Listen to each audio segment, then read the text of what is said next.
on a un nouveau beau projet qui s'en vient ici à la radio communautaire Envol 91 FM, en partenariat avec le Théâtre Cercle Molière ainsi qu'avec les éditions du Blé.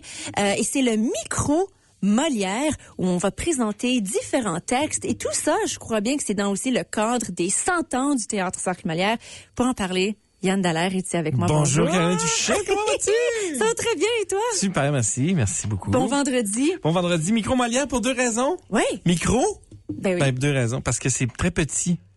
Micro Molière, et on fait des textes qui ont été présentés au Théâtre Cercle Molière, et c'est très court, c'est ça, micro, ça sera court, et on a choisi des textes franco-manitobains à venir vous présenter. On le fera dans le cadre de ton émission, Caroline, à différents temps. On va venir présenter un texte. C'est-tu par semaine à peu près?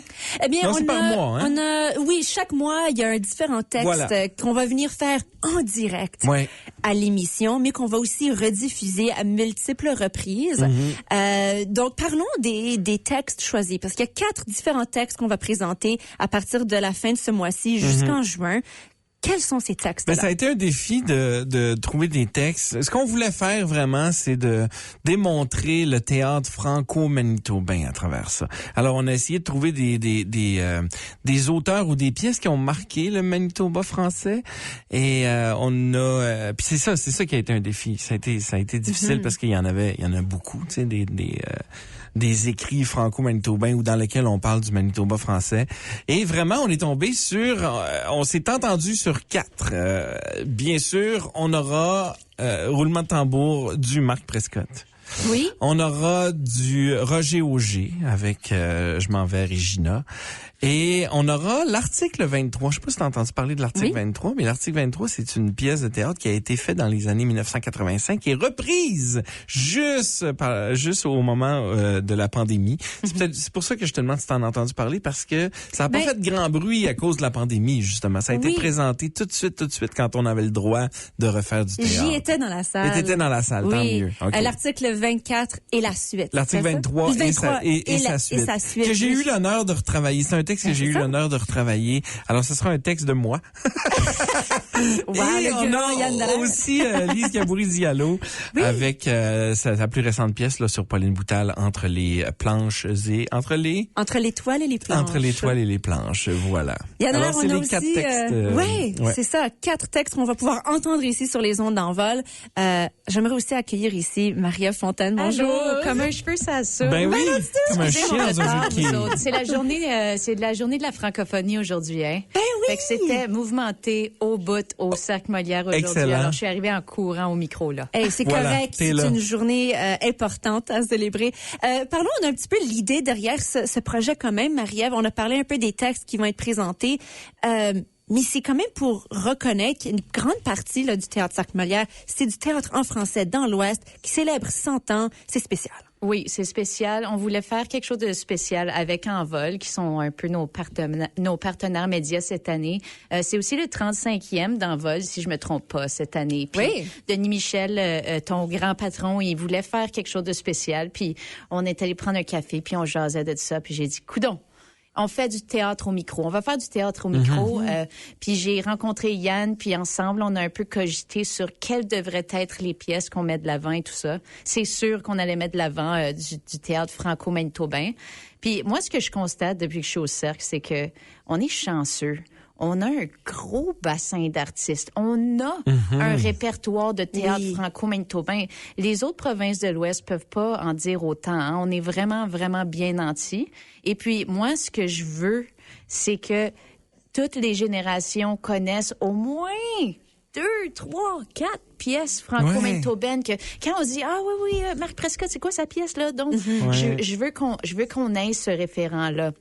Et je trouvais que les capsules étaient une bonne façon de faire ça en ayant du fun. Moi, je suis tellement un grand fan du théâtre à la radio, du théâtre audio, puis je trouve que il y a eu une certaine époque où il y en avait beaucoup, une certaine époque où il y en avait moins, mais là, avec le retour des balados, on dirait que ça se fait de plus en plus, en tout cas des espèces de œuvres artistiques radiophoniques, là. Il y en a de plus en plus, puis moi, je suis un gros fan de ça, puis ça m'a fait extrêmement plaisir de répondre oui à l'appel de Marie-Ève pour un petit peu appuyer à la mise en je dirais pas la mise en scène parce qu'il n'y a pas de scène, là, mais la mise en micro, mettons. Oui, en micro, c'est bon. Qui est aussi comme toute une autre performance à part qu'être sur scène physiquement. Le parler au micro, c'est aussi tout un autre talent. On a 2 comédiennes qui vont participer à ça. Est-ce que vous voulez les présenter? C'est Maryse Gagné et c'est André Vrignon-Tessier. Moi, je suis très content parce que je les connais depuis leur tendre enfance. Ils ont beaucoup joué, ils ont beaucoup fait de l'improvisation. C'est des comédiens aguerris maintenant. Et puis les 2 ont fait du théâtre au Cercle Molière. Oui, c'est ça, important exactement. pour nous. C'est de mettre en vedette des gens qui ont un lien avec le Cercle. André, c'est une évidence. Là, il a joué dans je sais plus combien de pièces. Il a joué dans Sous les tilleuls assez récemment. Depuis qu'il est jeune, André. Depuis qu'il est jeune, oui. Puis Maryse, c'était notre vedette dans Pauline Boutal, Entre les toiles et les planches. Alors, c'était comme une année Maryse Gagné aussi. Donc, je pense que oui. Hein. Puis on le voit là parce qu'on est en train de travailler le texte qu'on va faire de Lise Gaboury-Diallo. Puis Maryse, elle est forte là. Elle est, bien sûr, tu sais, elle l'a fait pendant... Une dizaine de représentations? Oui, c'est ça. 11, si je me trompe pas. Voilà. D'accord. Alors, en passant, vous autres, juste pour le fun, oui. Pauline Boutal, Entre les toiles et les planches et l'Article 23, c'est les 2 productions des 6-7 dernières années qui ont été pas mal sold out. Quelques exceptions près. Alors, je vous félicite, Caro, toi, t'avais joué dans cette production, Pauline Boutal, puis Yann, Article 23, c'était ta pièce. Fait que, c'est pas mal cool. C'est pas mal cool. C'est le fun. Donc, ces 2 comédiens-là, ils se préparent là pour faire ces textes-là en ondes, mais non seulement ce qu'ils vont faire pendant ici la radio. Vous prévoyez un petit voyage. C'est la semaine prochaine déjà, en fait. Oui. Donc, ce qui est arrivé, c'est que la sénatrice Raymonde Gagné, que les gens connaissent comme l'ancienne rectrice de l'Université de Saint-Boniface, elle est venue voir, je pense que Maryse, c'est sa nièce, puis elle est venue au Manitoba voir la pièce. Peut-être qu'elle n'est pas venue juste pour ça, mais j'aime croire. Et ça l'a inspiré, je pense, le fait que le TCM a 100 ans. Et elle a voulu faire une réception au Sénat avec les gros guns de la sphère politique là-bas pour souligner la force, la longévité, le dynamisme du TCM. Et puis... ils nous ont dit OK, venez faire des discours, mais tu sais, ce serait le fun qu'il y ait une prestation artistique. Puis on venait juste de commencer à cogiter pour Micro Molière à ce moment-là. Oui. Puis j'ai fait comme un amalgame. Est-ce que c'était une bonne idée ou pas? Je sais pas. Parce que c'était tout un autre projet finalement. Parce qu'on voulait pas choisir entre les 4 pièces. On a voulu faire plus un medley qu'on a appelé ça. Donc j'ai comme mandaté Yann de faire un numéro d'une dizaine de minutes là. Ça a été mon contrat le plus difficile de l'année. Aïe. Mais non, mais c'est parce que, tu sais, on avait mettre des textes ensemble puis de faire en sorte que ça dure une dizaine de minutes. Tu sais, c'est comme, c'est vraiment difficile. Fait que finalement, ce qu'on a opté, c'est pour, on en a gardé 2, vraiment. On a gardé les textes de l'Article 23 et les textes de Lise Gaboury-Diallo, Entre les toiles et les planches, de Pauline Boutal. Alors, je pense que Raymonde va être contente de ça. Parce que, oui, elle avait beaucoup aimé l'hommage à Pauline, là, dans la pièce, donc, puis, tu sais, ce qu'on a gardé aussi de ces pièces-là, c'est plus du côté de Lise Gaboury, c'est un poème, là. C'est ce qui est présenté à la fin de la pièce, vraiment. Oui, un beau monologue. Et je trouve que Lise, le texte de Lise, au niveau de la poésie, voyons donc, c'est hors pair. Alors, je suis content d'avoir choisi ça. Puis, on a de l'humour dans ce qu'on va présenter. On a du percutant là qui va nous chercher dans la fierté dans le cœur là d'être franco-manitobain. Puis on a de la belle poésie. Alors moi je pense que les sénateurs vont se régaler de voir ça. J'étais assez déçu que juste les sénateurs puissent voir ça. Non. Il y a toute une liste d'invités, de personnes VIP. Donc moi ma job c'était surtout de rajouter des gens du domaine culturel d'Ottawa. Donc tu sais les gens du Centre national des arts ont été invités, les directions artistiques de d'autres compagnies de théâtre. Alors vraiment ça va être un rassemblement. Et on a même essayé de voir avec la SFM qui organise ça avec nous.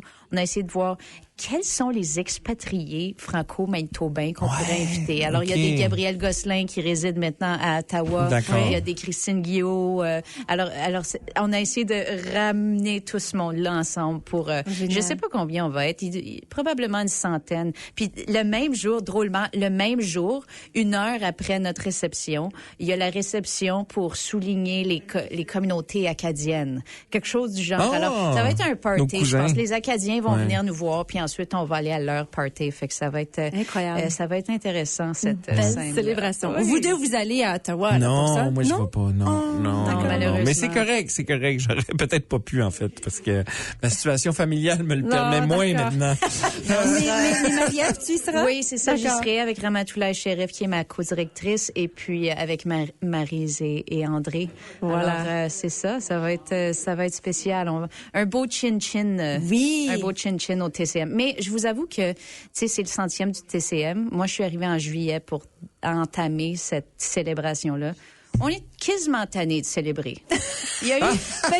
ça a été une pleine année, là, non-stop, où on en a mais parlé. C'est rare, mais les c'est 100 spécial ans, quand même. Ouais. On a eu la liberté il y a quelques années, puis là, c'est le Théâtre Cirque Molière, mais c'est c'est spécial, il faut le souligner. Il faut. Mais c'est ça. Alors, ça va être une belle façon de commencer à clore l'année centenaire. Je comprends. Je comprends tellement.